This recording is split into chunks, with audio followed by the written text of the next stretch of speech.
ഇന്ന് ഞാനും കുഞ്ഞും കൂടി ഒരു സ്ഥലം വരെ പോവാണ്. എൻ്റെ കയ്യിലിരിക്കുന്ന 3 കുഞ്ഞു പിള്ളേരെ കണ്ടോ?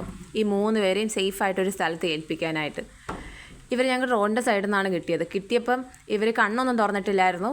അതുപോലെ തന്നെ ദേഹത്തൊക്കെ ഭയങ്കര മുറിവും പുഴുവൊക്കെ അരിച്ചിരുന്നു. അപ്പോൾ ഞങ്ങൾ അതൊക്കെ ക്ലീൻ ചെയ്ത് ഒരുവിധം സെറ്റാക്കി മുറിവൊക്കെ ഉണക്കി ഒരാഴ്ച നോക്കി. എന്നിട്ട് അതിന് ശേഷം കണ്ണൊക്കെ തുറന്നപ്പോൾ ദേ സുന്ദര മക്കളായിട്ടിരിപ്പുണ്ട്. ഇവൻ പാവം കുട്ടിയാണ്, പക്ഷേ ദൈവം കണ്ടോ ഇവൻ ഭയങ്കര മോടയാണ്. ഇവരെ ഞങ്ങൾക്ക് നോക്കണമെന്നുണ്ടായിരുന്നു, പക്ഷേ ഞങ്ങളുടെ ഹൗസ് ഓണർ വന്നിട്ട് കുറച്ച് കലിപ്പാണ്. ഡോഗിനെ വളർത്താൻ പുള്ളിക്കാരന് ഇഷ്ടമല്ല, പക്ഷേ ക്യാറ്റിനെ വളർത്തിക്കോ അത് കുഴപ്പമില്ല എന്ന് പറഞ്ഞിട്ടുണ്ട്. കൊടുക്കാൻ ഒട്ടും ഇഷ്ടമില്ലാഞ്ഞിട്ടാണ് ഞങ്ങൾ കൊണ്ടുപോകണേ. ഭയങ്കര വിഷമത്തോടെ ഞങ്ങൾ കൊണ്ടുപോയത്.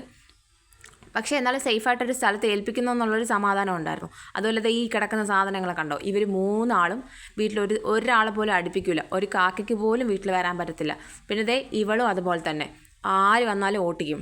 അങ്ങനെ ഞങ്ങളവിടെ എത്തി. ഇത് ട്രിവാൻഡ്രത്ത് മലയൻകീഴുള്ള പീപ്പിൾ ഫോർ ആനിമൽസ് എന്ന് പറഞ്ഞ വെറ്റിനറി ഹോസ്പിറ്റലും പിന്നെ അവരെ കെയർ ചെയ്യുന്ന സ്ഥലം കൂടിയാണ്.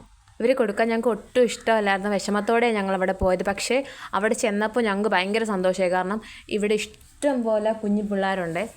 പട്ടിക്കുട്ടന്മാരാണെങ്കിലും പൂച്ചക്കുട്ടന്മാരാണെങ്കിലും അവർ നല്ല രീതിക്ക് ആ മക്കളെ വളർത്തുന്നത്. ഇതൊക്കെ വലിയ ആളുകളാണ്. ഇതൊരു സ്പ്ലിറ്റ് ചെയ്തിട്ടാണ് ഇവരെ വളർത്തുന്നത്. ഈ സൈഡിലോട്ടൊക്കെ വലിയ ആളുകളും പിന്നെ ആ കുഞ്ഞു പിള്ളേരുണ്ടോ അങ്ങ് ദൂരെ കിടക്കുന്നത്, അതൊക്കെ കുഞ്ഞു മക്കളാണ്. പിന്നെ അതിനെക്കാട്ടി കുറച്ചുകൂടി വലുതായിട്ടുള്ള ആളുകളാണ് ഈ റൈറ്റ് സൈഡിൽ കിടക്കുന്നത്. അപ്പം ഇതുപോലെ റോഡിൽ കൊണ്ട് കളയുന്നവരുടെ അടുത്ത് പറയാനുള്ളതാണ്, നിങ്ങൾക്ക് വളർത്താനായിട്ടുള്ള സിറ്റുവേഷൻ ഇല്ല അല്ലെങ്കിൽ ഇഷ്ടമല്ല എന്നുണ്ടെങ്കിൽ ഇതുപോലെയുള്ള സ്ഥലങ്ങളിൽ കൊണ്ടുകൊടുത്ത് അവർ പൊന്നുപോലെ നോക്കും.